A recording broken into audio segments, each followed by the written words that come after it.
ओम नमः शिवाय। दोस्तों, आपका मेरे चैनल भक्ति की मूर्ति में स्वागत है।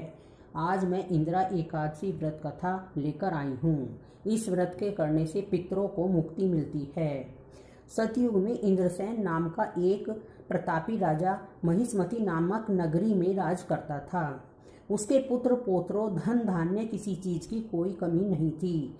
उसके शत्रु सदैव भयभीत रहते थे। एक दिन राजा अपनी राज्य सभा में सुख चैन से बैठे हुए थे कि महर्षि नारद वहां आ गए। नारद जी को देखकर राजा आसन छोड़कर खड़े हो गए और प्रणाम करके आदर पूर्वक उन्हें बैठाया। तब महर्षि नारद ने कहा, हे राजन, आपके राज्य में सब कुशल तो है? मैं आपकी धर्मपरायणता देखकर अत्यंत प्रसन्न हूँ।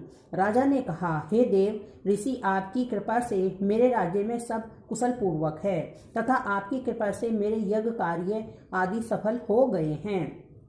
हे महर्षि, अब आप कृपा करके यह बताइए कि आपका यहाँ आगमन किस प्रयोजन से हुआ है।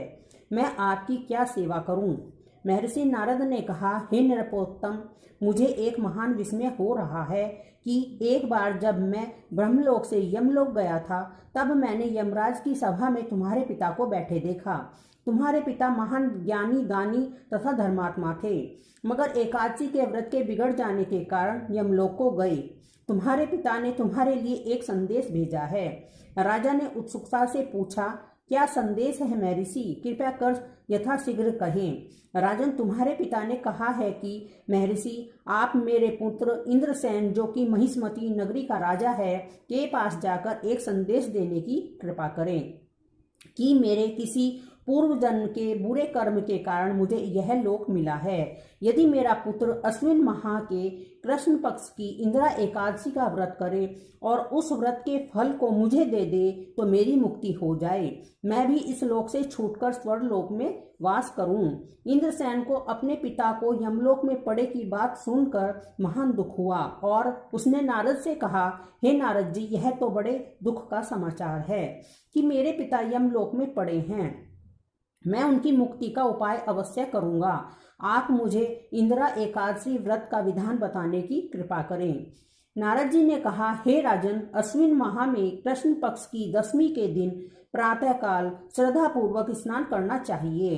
इसके बाद दोपहर को भी स्नान करना चाहिए। उस समय जल से निकलकर श्रद्धा पूर्वक पितरों का श्राद्ध करें और उस दिन एक समय भोजन करें और रात्रि को पृथ्वी पर शयन करें। इसके दूसरे दिन अर्थात एकादशी नित्य क्रमों से निवृत्त होकर स्नान आदि के उपरांत भक्ति पूर्वक व्रत को धारण करें और इस प्रकार संकल्प करें कि मैं आज निराहार रहूंगा और सभी भोगों का त्याग कर दूंगा।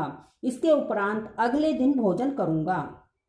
हे ईश्वर, आप मेरी रक्षा करने वाले हैं, आप मेरे उपवास को संपूर्ण कराइए। इस प्रकार आचरण करके दोपहर को शालिग्राम जी की प्रतिमा को स्थापित करें और ब्राह्मण को बुलाकर भोजन कराएं तथा दक्षिणा दें। भोजन का कुछ हिस्सा गाय को अवश्य दें और भगवान विष्णु का धूप नैवेद्य आदि से पूजन करें तथा रात्रि को जागरण करें। उसके बाद द्वादशी के दिन मौन रहकर बंधु बांधवों सहित भोजन करें। हे राजन, यह इंदिरा एकादशी के व्रत की विधि है। यदि तुम आलस्य त्याग कर इस एकादशी के व्रत को करोगे तो तुम्हारे पिता अवश्य ही स्वर्ग के अधिकारी बन जाएंगे। नारद जी राजा को सब विधान समझा कर चले गए।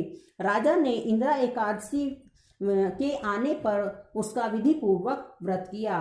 बंधु बांधवों सहित इस व्रत के करने से आकाश से पुष्पों की वर्षा हुई और राजा के पिता यमलोक से रथ पर चढ़कर स्वर्गलोक को चले गए। इस एकादशी के प्रभाव से राजा इंद्रसेन भी यही लोक में सुख भोग कर अंत में स्वर्गलोक को गए। भगवान श्री कृष्ण ने कहा, हे सखा, यह मैंने तुम्हारे सामने इंदिरा एकादशी के महात्म्य का वर्णन किया है। इस कथा के पढ़ने व सुनने मात्र से ही सभी पापों का शमन हो जाता है और अंत में मनुष्य स्वर्गलोक का अधिकारी बनता है। ओम वासुदेवाय नमः।